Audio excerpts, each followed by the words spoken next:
Section 6. Analyzing and designing the structures.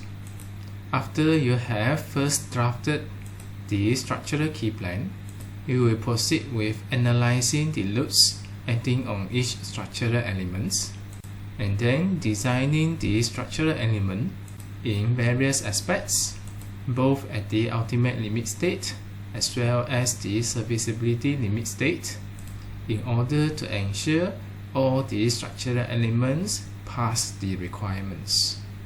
This is to ensure the integrity of the structures for the safe constructions of the building. In these sections, we're going to discuss the technical aspects related to analyzing and designing the reinforced concrete structures.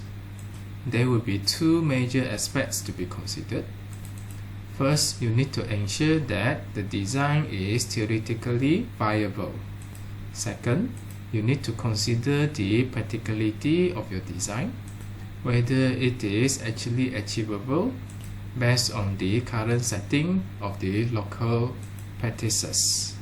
We're going to discuss this one by one, and without further ado, let us get started. First is the preparations for the design and analysis. You need to study the scope of the project. What kind of project it is?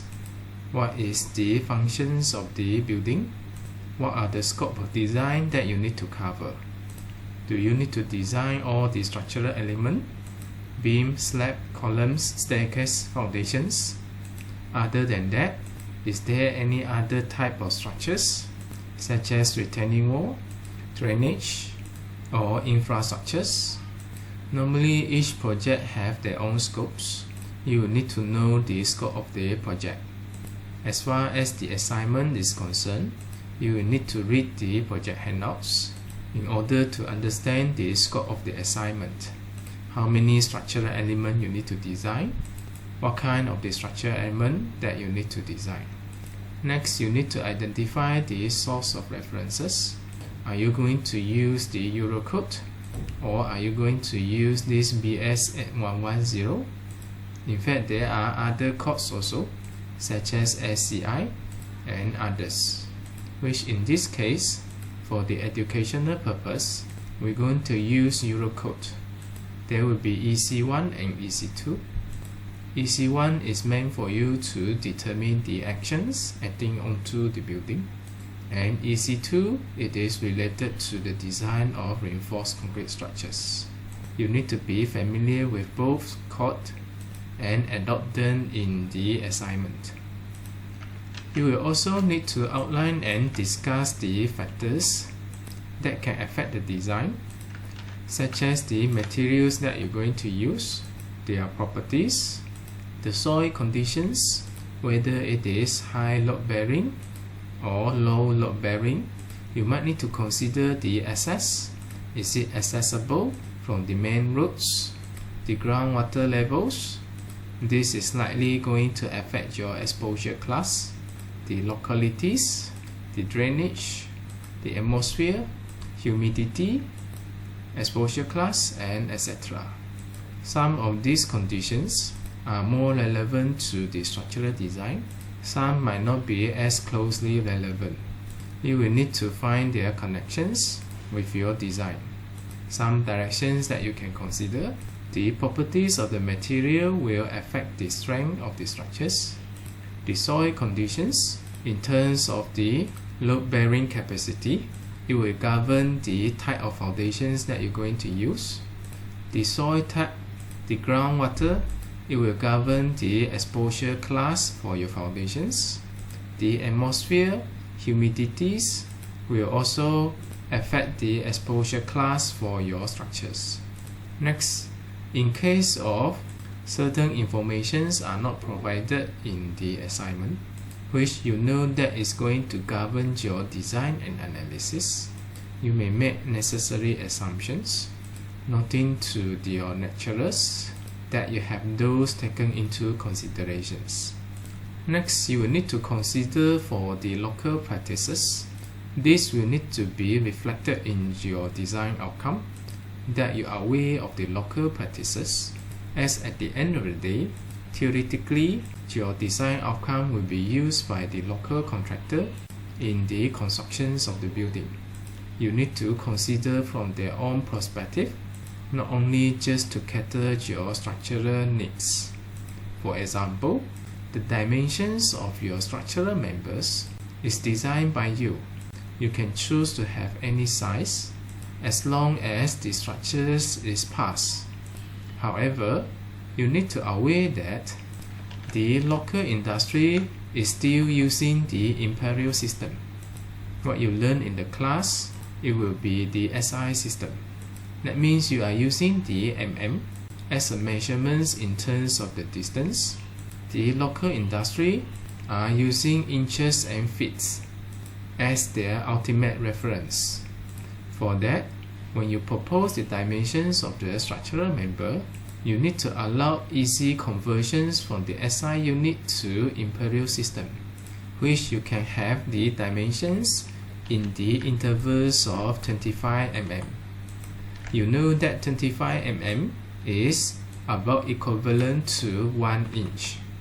Therefore, your proposed size of the member, for example the beam width, shouldn't be 115, 215, and etc. This will have problem in the conversions of the imperial system. Instead, you can use either 150, 175, 200, 225, 250, and so on so forth.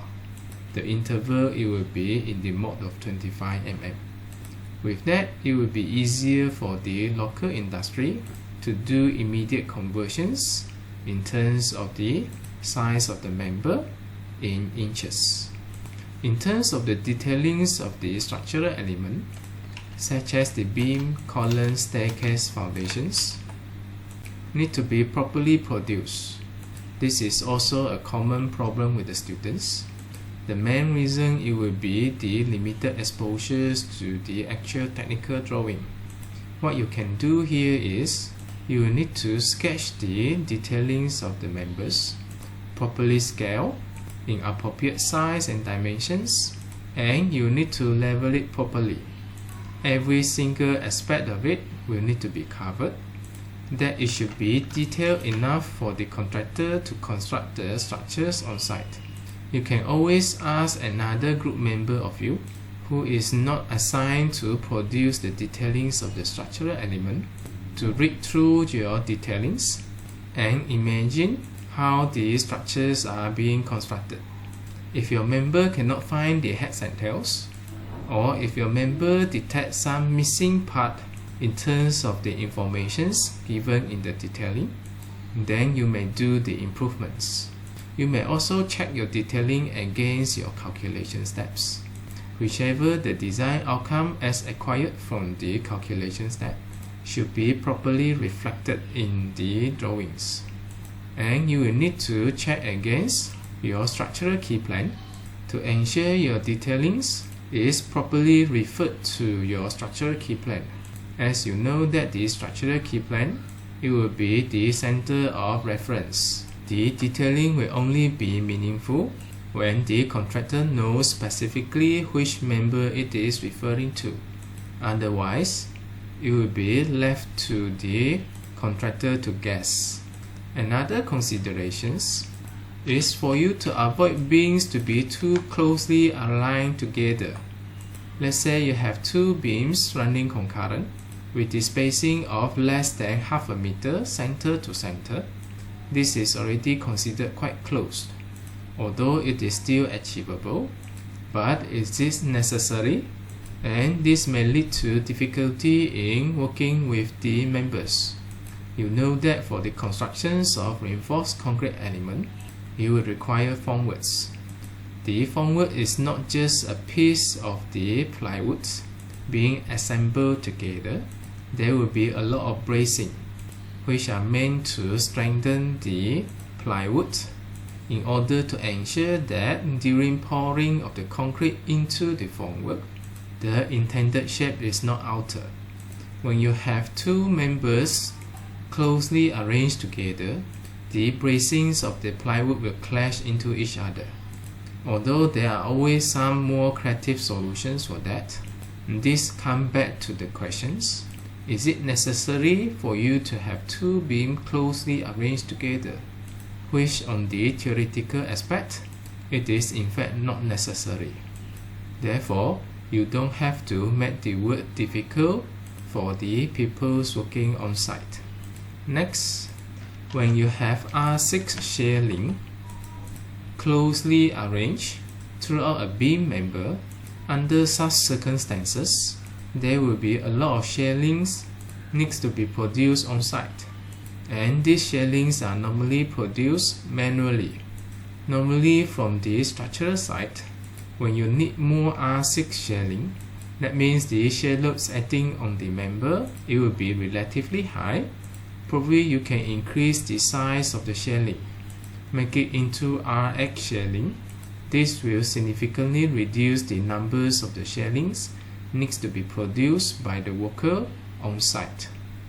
Although in the industry, there are mount steel bar of the size of 10 mm, which is known as R10 mount steel bar, it is not common to use R10 shear link. It is due to the large diameter of the mount steel bar, which is harder for the worker to do the bending. For typical applications of the residential purposes or offices and commercial, not exceeding 3 stories height, the shear loads are normally not that significant.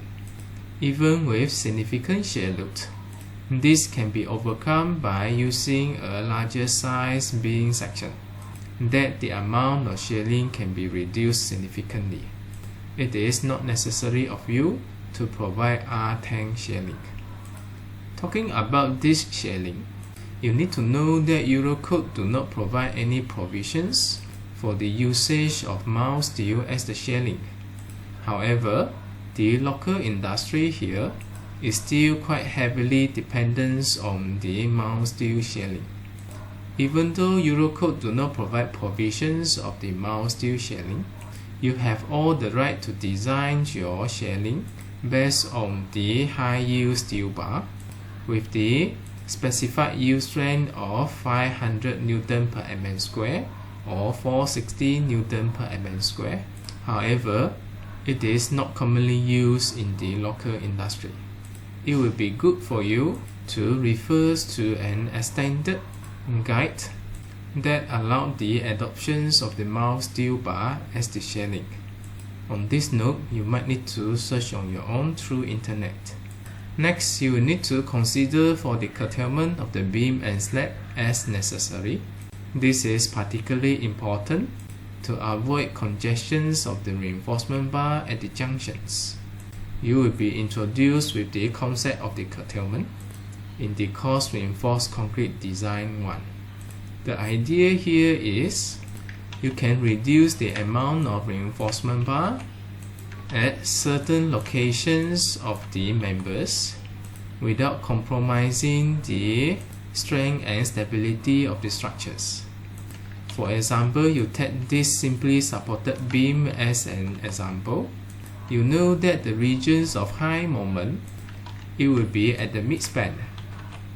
And when you design for the reinforcement bar, it is also on basis of the maximum moment in the member, and your calculations will lead to you the amount of reinforcement bar required to withstand the maximum moment at the midspan. You don't have to have 100% reinforcement bar to be penetrated into the support, as when it comes nearer to the support, the moment reduces. Therefore, the principles of curtailment allow you to reduce the amount of reinforcement bar at certain distance as compared to the ratio of the effective length, which in this case it will be 0.08 times effective length of the simply supported beam, and you can reduce 50% of the reinforcement bar. Taking this as an example, for the tension reinforcement bar, you require 6 units of the reinforcement bar, When it is reaching near to the support here, it can be reduced to 3 units of the reinforcement bar. That is the meaning of the curtailment. There will be several conditions for the curtailments, meant for the simply supported beam, continuous beam, and there will be also curtailment for the slabs, which can vary slightly from the typical curtailment here. You might want to ask, where do you get the information regarding the curtailment? It is not given in the Eurocode. It was basically on the experience in accordance to certain guides. This can be acquired from the references on the reinforced concrete design, which you can refer to the textbook and references. Next, mind the congestions of the reinforcement bar at the joint. We did mention about this issue several times previously, just that you might not be able to imagine the conditions. Probably we take this as an example. We do it in more extreme situations, that you have 2 beams, one and another one. Both beams have the reinforcement bar quite heavily reinforced. You have 6 units of reinforcement bar and 2 units of reinforcement bar at the bottom and top respectively. Same goes to the other beam. You know that the beam 1 and beam 2 going to meet at the joint here. The reinforcement bar will go these directions in beam 2, and the reinforcement bar will go these directions in beam 1. That means there will be crossing of the reinforcement bar. When this reinforcement bar cross at the junction here, this will be what it seems. Then you will see the entire section here to be quite heavily reinforced. There is also a high chance that it exceeds the maximum allowable percentage of the reinforcement bar in the section. This is going to be a concern. On the practical side, it is very hard to construct due to the weight of the reinforcement bar. How you're going to penetrate through the reinforcement bar from a member to another member. And there will be difficulty for the engineers to check the amount of reinforcement bar. Also, during casting, there will also be difficulty for the compactions of the concrete. As the space between the reinforcement bar is rather small, you cannot ensure that the reinforcement bars are fully bonded by the concrete. There may be blockage in terms of the passage of the aggregates through the space between the reinforcement bar, which at the end of the day it might lead to honeycomb. This is going to significantly affect the performance of the structures. Sometimes, even though you see the surface conditions of the member looks okay, but you are not aware that there are a lot of honeycomb or uncontact surface of the reinforcement bar with the concrete at highly congested regions. Now the quality of the concrete and the joint is questionable. All these need to be taken into considerations. This is particularly obvious when you are dealing with the continuous members. You may be able to reduce the amount of reinforcement bar for simply supported at the joint. However, for the continuous member, at the support, the top reinforcement bar here will need to be at 100%. All these need to be taken into considerations, especially when you observe, based on the section that you have proposed, heavy reinforcement is required. You will need to reconsider this. You might need to also check the incoming beam. Is it going to be as heavy? Although they are checking in terms of the minimum spacing between the reinforcement bar, which is on basis of the largest aggregate size to be used plus 5 mm. But imagine that you have both directions of the reinforcement bar providing you an spacings of 25 mm.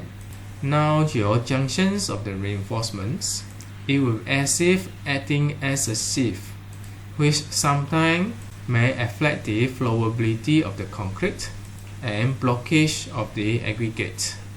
You should pay extra concern on this.